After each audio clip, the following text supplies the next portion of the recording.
কর্মসূচি কি ছিল? আজকে তৃণমূল ছাত্র পরিষদের সাংগঠনিক মিটিং।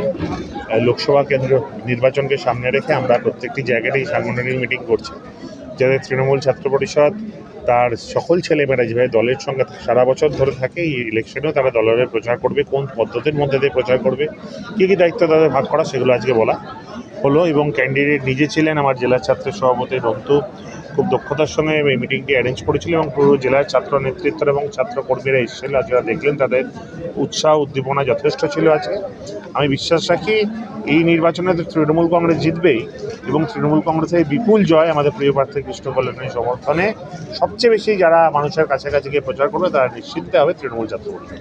কর্মীদের কি বার্তা দিলেন? আমরা কিছু দায়িত্ব ভাগ করলাম, সেগুলো তো আর আমি প্রকাশ্যে আপনার মিডিয়াতে বলছি না কার কী দায়িত্ব দেওয়া হয়েছে, কিন্তু আজকের কর্মীরা যথেষ্ট চার্জ।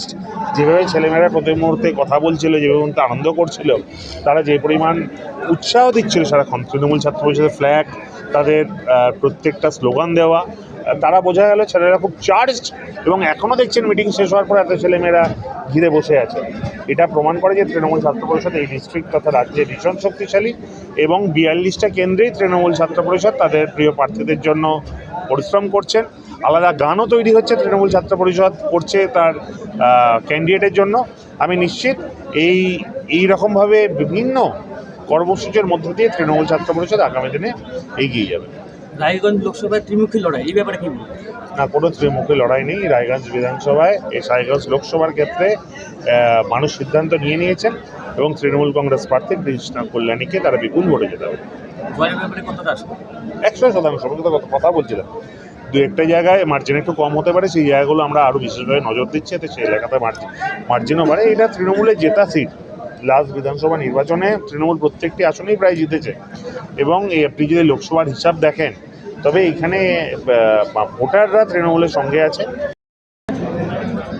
আজকে রাজ্য সভাপতি রায়গঞ্জে বার্তা দিলেন? আজকে রাজ্য সভাপতি রায়গঞ্জে এসেছেন প্রার্থী কৃষ্ণ কল্যাণীর প্রচারে।